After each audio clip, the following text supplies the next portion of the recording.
are a lot that are still prevalent in popular culture.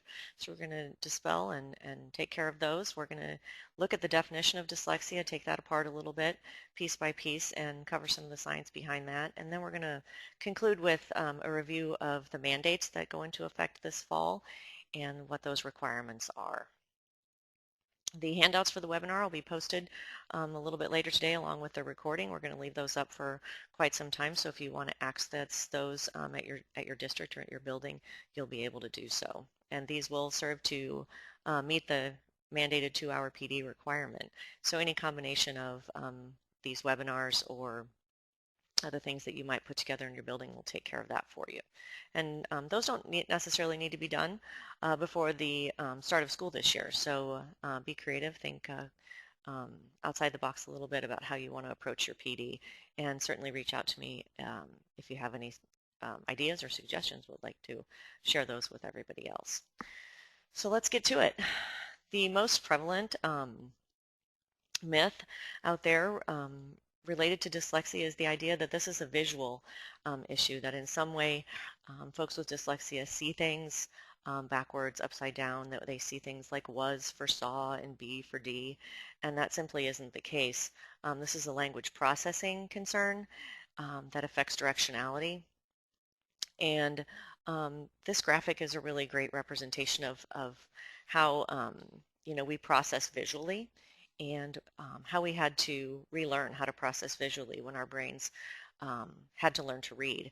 And reading is something that our brains were not really wired to do. So this idea that we had to orient letters in the correct direction to learn how to read is something that has to be learned. And we expect our kiddos to learn it very early on. We want them to do this very, very hard job of learning to read when they're very young, say 5 or 6 years old. One of the next myths that is pretty prevalent out there is that bright people can't be dyslexic, and that simply isn't the case either. There's no research to support. Uh-oh, we're having trouble with slides. Oh, we see the slides. Hold on just a second. We want to make sure everybody can see the slides.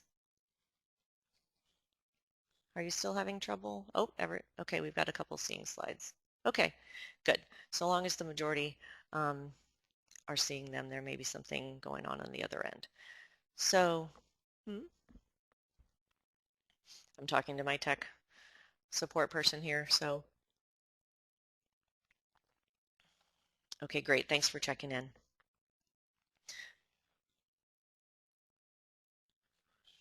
And maybe if you're not seeing the slides, you could refresh and see if that pops up.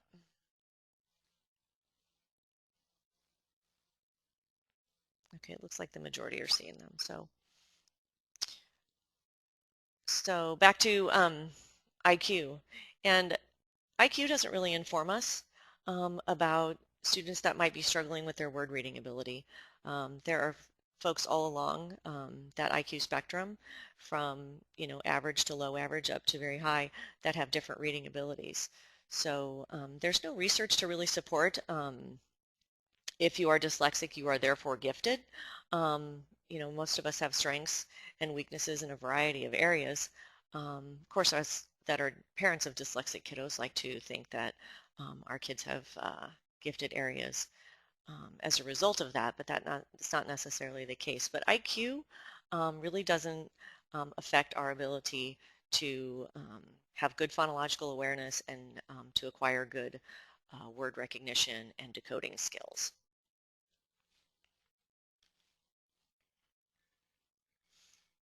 Dyslexia does not affect statistically more boys than girls. I did come up with some research just a couple days ago that said there are some functional differences, I think, within the brain that might affect boys more than girls, but that hasn't been substantiated in any multiple studies. So I think what we see with boys more often is that behaviorally they might shut down or act out, and that we notice those struggles more than we might see them in girls, who tend to be inward and maybe more social, and they are able to mask their struggles a little bit better. Dyslexia is not rare. Dyslexia has been researched for more than 30 years um, by federally funded grant research. The National Institutes of Child Health and Human Development, in cooperation with universities across the country, have been studying dyslexia since the 70s. And so it is one of the most researched, well-documented learning disabilities out there, learning disorders out there, and the most common, affecting 7 to 15% of the general population. Now that seems like a pretty wide spread of folks, but this is a spectrum disorder. So those on the mild or moderate end of the spectrum might not have a substantial enough impact that it would be a diagnosable. But we've also found through research that 80% of the students that are currently identified um, as having a specific learning disability, particularly in reading, have dyslexia. So that is a large chunk of our kiddos that are already in special education.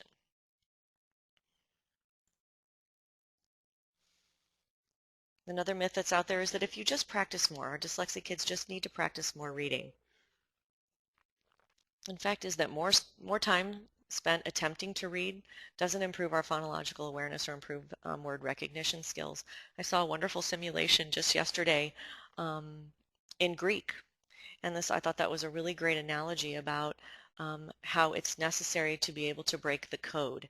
And by just knowing a few letters or a few sounds and then studying those and repeated readings and exposures to just those few sounds or letters will not really assist us in breaking the code. This is something that these kids need explicit and systematic instruction in to improve that decoding, to improve those word recognition skills. Students will eventually outgrow dyslexia. I think that when you talk to adults, they will often say to you, well, I used to have dyslexia, or I struggled with that when I was younger. But this is a lifelong concern. I can speak to that at length with my son and with my husband. And I think what happens is that very bright students, and even those that maybe don't have exceptionally high IQs, learn to compensate, and they develop workarounds for their struggles, and that it would appear to those who don't know them that they don't struggle with reading or spelling or memory or sequencing or other things that dyslexic folks might have challenges with.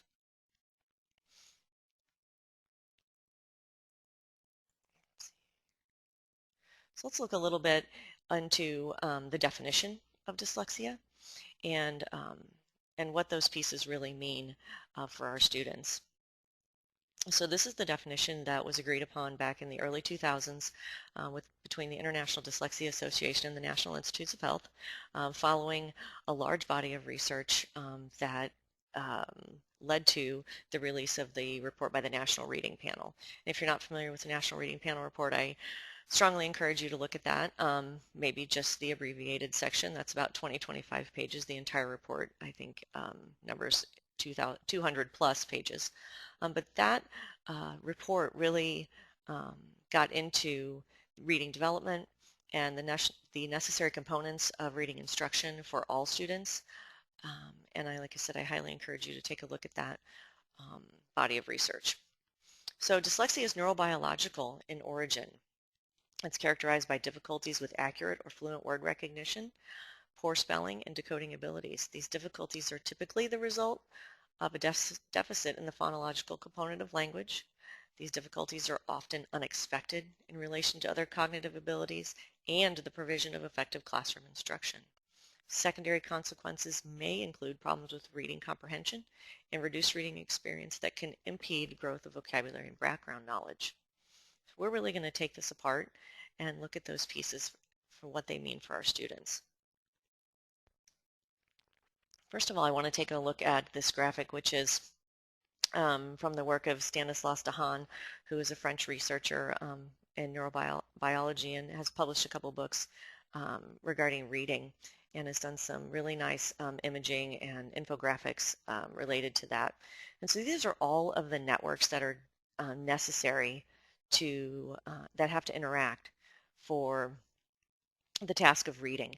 And what's notable is how many there are and how many connections must be made. And those connections need to be made sometimes instantaneously, often simultaneously, to produce sounds, to gain meaning, and to process our language and speak or read out loud. And with our dyslexic students, these pathways either don't exist or they're very weak, and it causes them to overactivate different areas of their brain to compensate for those weak connections or those non-existent connections that are there. They do much of their language processing in this frontal region, this where you see the green colors here, and the many of the other areas, these orange highlighted areas, are not activated during the reading skills that they're trying to access. And this is an fMRI image, so it's a functional MRI image while your brain is actually doing a task. And for those of you who've done any research or reading in the area of dyslexia, there's a man named Ben Foss, and he wrote a book called The Dyslexia Empowerment Plan. And he struggled with dyslexia throughout early childhood, and this is actually an fMRI image of his brain. And you can see while they're doing a task how the non-dyslexic brain is lighting up in all different areas, both the left and right hemisphere during that task, and how little activation he has in his brain. And he shared this in his book, The Dyslexia Empowerment Plan, as he was going through. And it's a wonderful resource for parents to read because it really stresses the strengths and propping up your kids that might be struggling and how you can do that to make them feel successful and be more confident. So let's talk a little bit about the definition of dyslexia. The difficulties, I actually skipped a slide or forgot to put it in there, but the neurobiological basis of dyslexia means that this is something that that people are born with. It is in their wiring, and again, there's a lot of research that continues um, to this day and will continue into the future because we know a lot about brain function, but we don't know everything. We know a lot about genealogy, but we don't know everything. And they've been able to highlight a couple genes that they think are responsible for the development of phonological awareness and therefore struggles related to dyslexia, but they haven't honed in on one. That they think that there are several genes involved, that there's some misfiring within those genes that holds up this phonological awareness development. So this neurobiological base tells us that this isn't related to effort, this isn't related to desire or motivation or any of those things with these kids. This is simply something that they come to school with every single day, just like the color of their hair or the color of their eyes, or whether or not their earlobes are attached. So this is truly out of their control. Once they get into our classrooms, it's up to us to um, really figure out where those weaknesses lie and see what we can do about them. So those difficulties, again, are typically as a result of a deficit in the phonological component of language, and I've said that many times already in the first few minutes. And we know through multiple studies, again, that 30-year body of research, that the phonological component of language is essential. Those phonological awareness skills are the core and causal factor that determines who's going to be a successful reader or skilled reader and who's going to struggle or have difficulties in decoding and later reading fluency. So phonological awareness is an umbrella term for a number of skills that include alliteration and rhyme, syllabication, and then when we get into the individual sounds of the language, identifying individual phonemes, categorization of those phonemes or those words, blending of individual sounds, segmenting, and the higher level manipulation skills. So these skills develop on a continuum, They begin with our large skills, where we see students be able to identify individual words.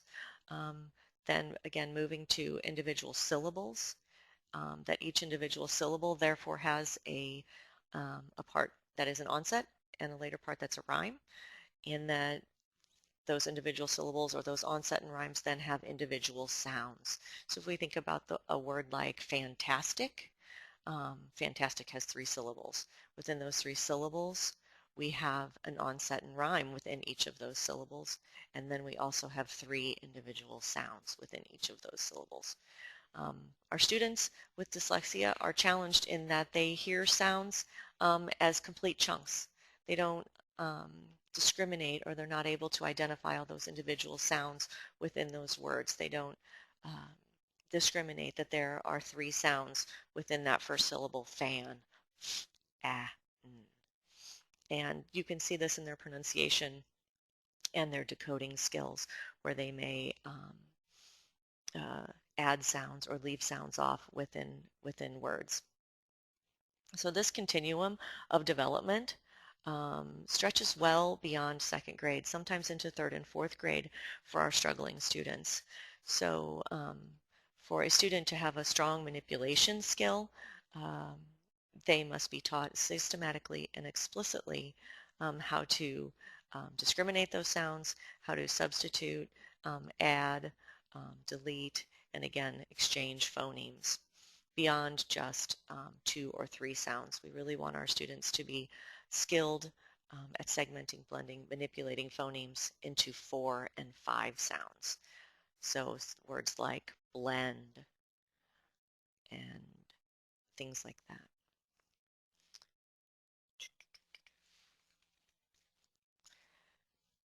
So our difficulties move into accurate and fluent word recognition, poor spelling, and decoding. So when we have poor phonological awareness, when we don't have good awareness of sounds, and how to manipulate those sounds, um, we can't therefore decode accurately or quickly, and we can't build that good word recognition. Students really need those core foundational phonological awareness skills to then attach phonics, to layer in those letters on the sounds that they already know. And we want to do that, again, systematically and explicitly, and build that awareness of letter strings, those consistent letter strings that we have in our language, that the spelling system and how that attaches to the sound of our language. And that's really that breakdown, breaking the code and applying that alphabetic principle that we really want our students to have to become fluent readers and good comprehenders.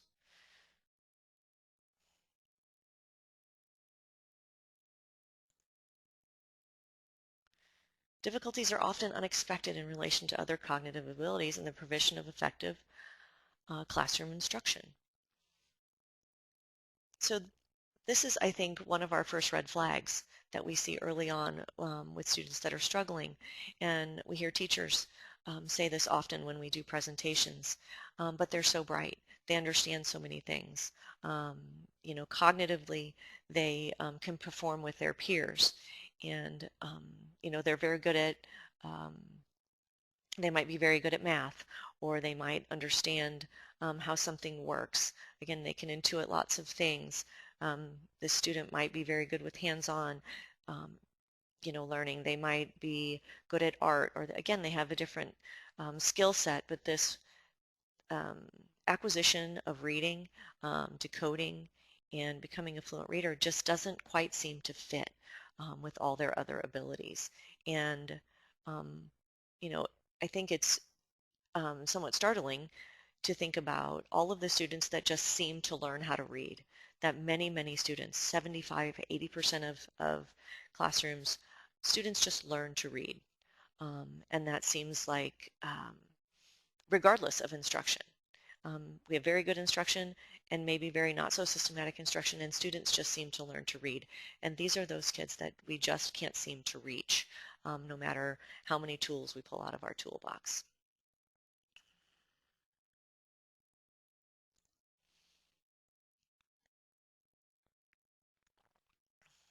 secondary consequences may include problems in reading comprehension, reduced reading experience that can impede the growth of vocabulary and background knowledge. And this is where we have the fallout into all other content areas. We think about dyslexia as being primarily a challenge in reading, and that's true. But think about what our expectations are for growing that vocabulary and building those word recognition skills and getting into more and more content area reading. One of the most startling statistics that I've read about dyslexia and word recognition skills is that our skilled readers will have a word in their sight vocabulary after 3 to 4 exposures. So that's very, very quickly. Our dyslexic students, or those that have characteristics or that are struggling with poor phonological and phonemic awareness, are going to take upwards of 30 exposures to a word before they will have that word in their sight vocabulary. So that's 10 times the number of exposures, which seems very overwhelming. So when we get into second, third, and particularly into late third and fourth grade, where the reading demands are so much more, we expect kids to be reading chapters out of their social studies book or chapters out of their science book, maybe making notes on those things, maybe taking notes in class.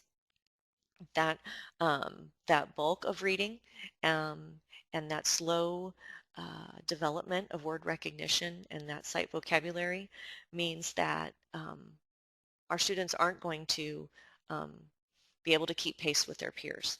They're not going to build that background knowledge. They're not going to be able to keep up with all of the things that we're expecting them to remember and then therefore test on. So something to consider as we move into those later grades.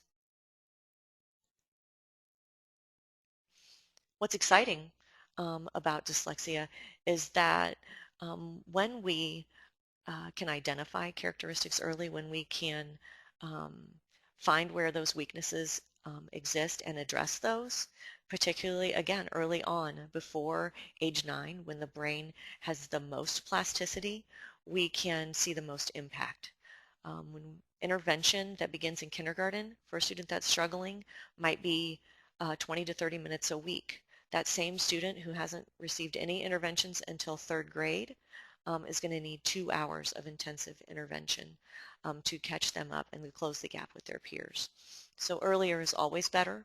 We want to make sure, again, that we're seeking out those weaknesses, that we're really drilling down what's happening, where the breakdown is in that phonological awareness development, and addressing that to the extent that these kids can, again, close the gap with their peers. So this is a graphic out of Dr. Shaywitz's research, again, a pioneer in dyslexia-related reading research. Her book was published, first edition in 1994, and she has a longitudinal study that continues with many, many adults who are now in their 30s in Connecticut. And these fMRI images are from a kindergartner, pre and post intervention.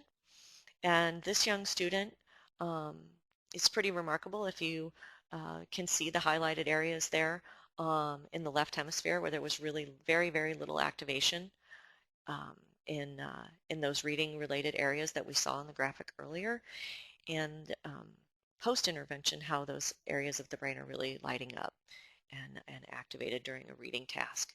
And this, however, this young student received 300 hours of intervention.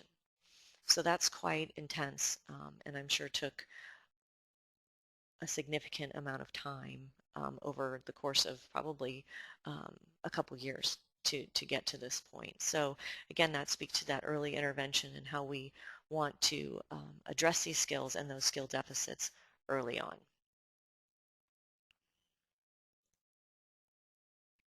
So I want to move into this discussion about what the mandates are. Are there any questions before we move into this part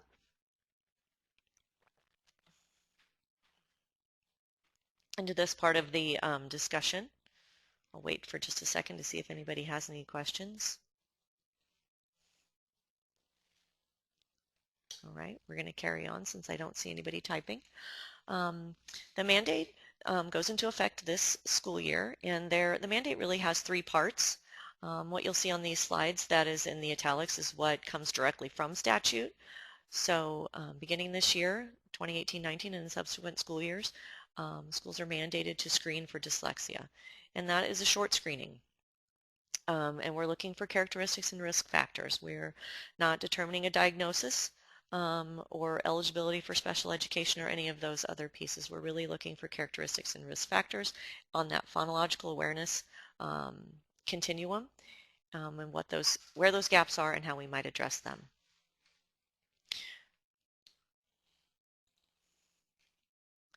So what does that mean for schools? For screening, students kindergarten through third grade will be screened each year. Grades 1 through 3 should be screened early on within the first 30 days of the year with benchmarking at the middle and the end of the year with systematic documentation for progress. So that's benchmarking, best practice benchmarking for all students, regardless of kind of where they are in their reading development. We're going to have some very skilled readers who do not appear to have any dyslexia characteristics that mysteriously hit the wall in third grade because we haven't screened for their phonological awareness development. They're exceptionally bright and they've learned to compensate. I hear stories all the time about bright students who appear to be moving along and developing quite well. And then again, when we move into that third and fourth grade year, when we expect so much more content reading, that they really start to struggle. So systematic progress monitoring, benchmarking 3 times a year. Kindergarten screenings will be mid-year because so many kindergartners will have characteristics of dyslexia when they really don't truly have concerns. They may have classic characteristics. They may have had lack of exposure. They might not have been read to. They might not come from a very language-rich environment. But those phonological awareness skills that are either there neurobiologically or are not, hopefully we'll flash those out by about the middle of kindergarten and we'll be able to look at some of those early reading skills.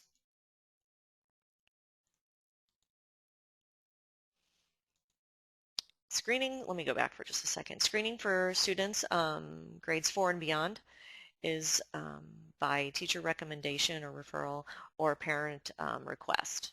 So those decisions about how you might screen those students in grades 4 and beyond can be found within our screening organizer, or we've recommended that for some of those older students, an oral reading fluency might be a good first stop for them, and then that can give you a baseline where you might be able to peel back into that decoding and underlying phonological awareness. Are there any screenings pre-kindergarten? There are no mandated screenings for pre-K, but there are some tools that are out there online, and if you send me an email, I'm happy to share those with you that can be used for pre-K. Good question. Thanks for asking. Let's see here. The next part of the statute, or the mandate, is related to classroom supports. So for those students who are found to be at risk for dyslexia or for other reading challenges, then they are to be provided with reasonable classroom supports. If you've looked at the guidance document, those are on pages 6 through 9. It's quite an extensive list. Not all students will need all accommodations, and what we want to make sure is that we really match that accommodation or match that support with the student need. And we want to, in all the cases where we can, is to scaffold those supports, provide those supports to the point where eventually the student may not need them. That might not necessarily be true for all students. A student might always benefit from, for an older student, copy of teacher's notes or the ability to dictate their homework, whether that be, or dictate their schoolwork, whether that be to their teacher or to their parent at home. Those are accommodations that really level the playing field for our students. Extra time is something that is almost non-negotiable for our dyslexic students. This is a language processing concern, and those students just need more time. Dr. Shaywitz is pretty eloquent in saying they have the ability, they have the awareness, they have um, the intelligence, they just need time to get to it. So extra time is a really wonderful support. Audio is also a support that can level the playing field. For a student to be able to read Harry Potter or to read another book that other students in the class are reading and discuss that on the same level without being responsible for eye reading at the same level. Gives them access to content um, that they might not necessarily have if they were responsible for eye reading all of their materials. Again, copies of notes, um, exemptions from spelling, and preferential seating. There's an extensive list of supports and accommodations within the guidance document, and it is important to, again, match that student with their need. Oops.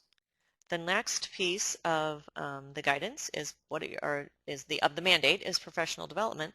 I'm not sure what happened to that slide, but 2 hours of professional development for staff beginning this year. And again, as I said before, I encourage you to be creative about how you might go about that professional development, and this will certainly suffice to be part of that. What we want to talk about next is what are the next steps within your district, within your building, and how you're going to carry out this mandate. Many schools have developed an implementation plan, and they've spent a lot of time putting that together. I've heard of schools that have put together a handbook that they're kind of integrating into their current district handbook about dyslexia screening and implementation.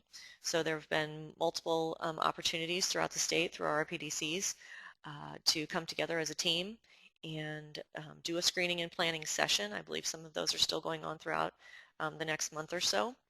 There is a document that was developed to facilitate that process. If you're in a building that doesn't have access to that or hasn't begun that process just yet, please contact me, and I'm happy to share that document with you. Because it was developed for a workshop model, we didn't post it on the DESE page, but I'm certainly happy to share that. One of the things I think that's going to be really important as we move forward is communication.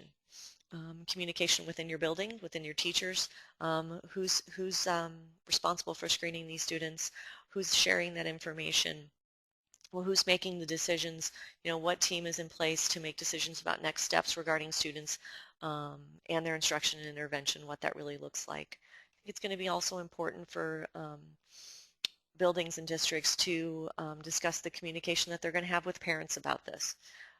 This initiative was built on parent advocacy, and there are parents that are very well informed and that understand their children, they understand their process, and we really want to have them come alongside you and be part of that team.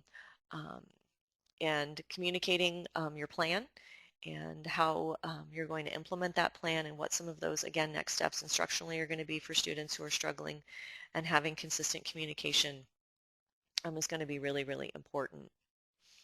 Some additional training opportunities that are going to be out there. Again, we're going to have some more webinars in the next couple weeks. And then the regional professional development centers throughout the state are a wonderful resource. I encourage you to use them. This team was put together last fall with some wonderful multi-talented folks that come from a variety of backgrounds and expertise, and they have assisted in developing pieces of the guidance document, the screening organizer, the screening and planning document, the PD options list that we have. Many of the resources that we have on the DESE Dyslexia page were put together collectively by this group. So I encourage you to reach out to them and participate in one of those trainings. They will be available probably on a limited basis to come to your schools and do live 2-hour trainings to meet the mandate. but most of those trainings will take place in-house at those RPDCs. We continue to meet monthly as a team, and we're going to be developing and continuing those trainings into the next phase of this initiative. So that will be what we're calling Reaching and Teaching students with dyslexia. So that will get into more instructional pieces and targeting those phonological awareness concerns. What are some of the things that you may have within your buildings that you can utilize, um, how you can support those students in that development who may be having weaknesses. We have a fair amount of time. Let me move to the next slide real quickly to answer questions. I also want to make sure that everybody has my contact information, and there is a survey at the end. If you are not a member of our Edmodo group, that is a platform where I can share training opportunities, um, some research articles, blogs, and different things. If you're not a member of that group, I encourage you to do that. It's very simple to create a profile, and the code is there on that slide. I'll get an email, accept you into the group, and then you'll get an email if anything is posted there. So it's a platform of a social media platform of sorts where you can network with each other and have a discussion, but it's not a place that you have to go and check like you would Twitter or Facebook. You'll get an email if something's posted there. So I encourage you to join us in that Edmodo group if you're not already there. Does anybody have any other questions? Here's that survey. I'm flipping around in these slides. Thank you for being patient with me. This is the first webinar in the 2.5 years that I've been at the department that we've hosted. So I wasn't quite sure how much time it was going to take or how many folks we might have, especially on short notice. I'm going to pause for just a second because a couple folks are typing. Oh, of course I can give the QR code. It's posted. Oh, okay. Chris just told me that the slides are already posted, so that'll be available. Will there be an FAQ that accompany? It's on the, okay, thank you, Chris. It's on the specific webinar page, the slides are. And will there be an FAQ that accompanies each webinar? I don't have one developed for each webinar, but we do have a document that I'm getting ready to post, and it was really developed for districts to, again, facilitate that communication process, and it's an FAQ that they might want to use and edit or tweak to suit their needs that would address some of those parent questions, such as, you've screened my child, and does that mean that they should, be in special education? Should they be evaluated for that? My child was screened, does that mean they have dyslexia? Things of that sort. We put an FAQ together, and I'm going to give that one last look before it goes up on the dyslexia page. Do we need to sign in to receive credit? We're not. There's no mechanism right now for us to track um,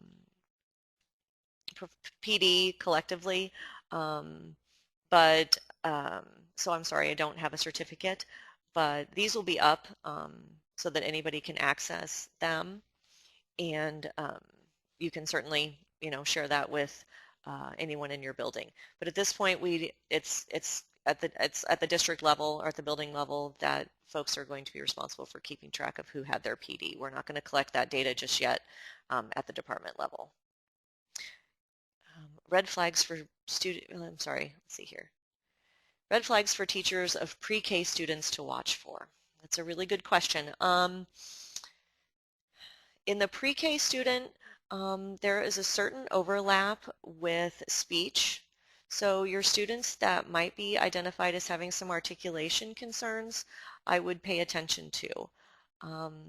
Your students that, again, are having trouble with nursery rhymes and understanding some of those pre-reading skills, alliteration, particularly, again, these are pre-phonics skills that we want our kids to be really strong at. So not so much paying attention to the letters, but really those sounds before we layer on those letters.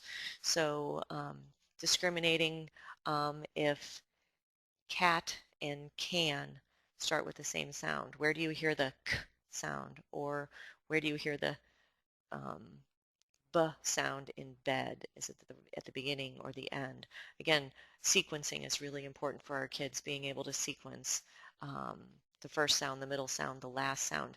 Kids that struggle with reading and phonological awareness have difficulty doing that sequencing. So even for pre-K kids who might not be able to repeat three colors, red, yellow, orange, you know, what did I say after red? What did I say before orange? Things like that are really helpful in building that sequencing with our pre-K students. Signing up for Edmodo. You go to edmodo.com and create a profile, and then you can, to join a group, you can enter the group code, or you can search for the name of our group is Missouri Dyslexia Awareness and Action. I made it really long. Missouri Dyslexia Action Awareness and Action Collaborative or something like that. I think so. But that with that code, you should be able to get into the Edmodo.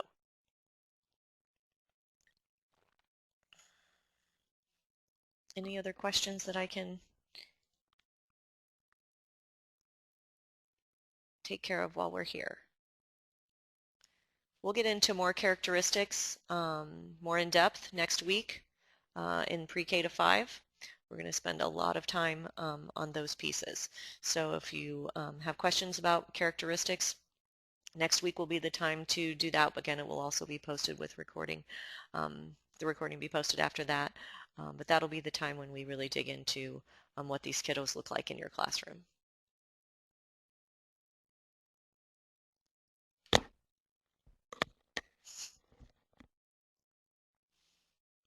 If you're not sure about your RPDC locally, you can find that on the DESE page as well. If you Google search DESE Regional Professional Development Centers, there is a page there, and you can find your Regional Professional Development Center. Those trainings are also posted for most of the RPDCs on mylearningplan.com, and you can just Google search dyslexia.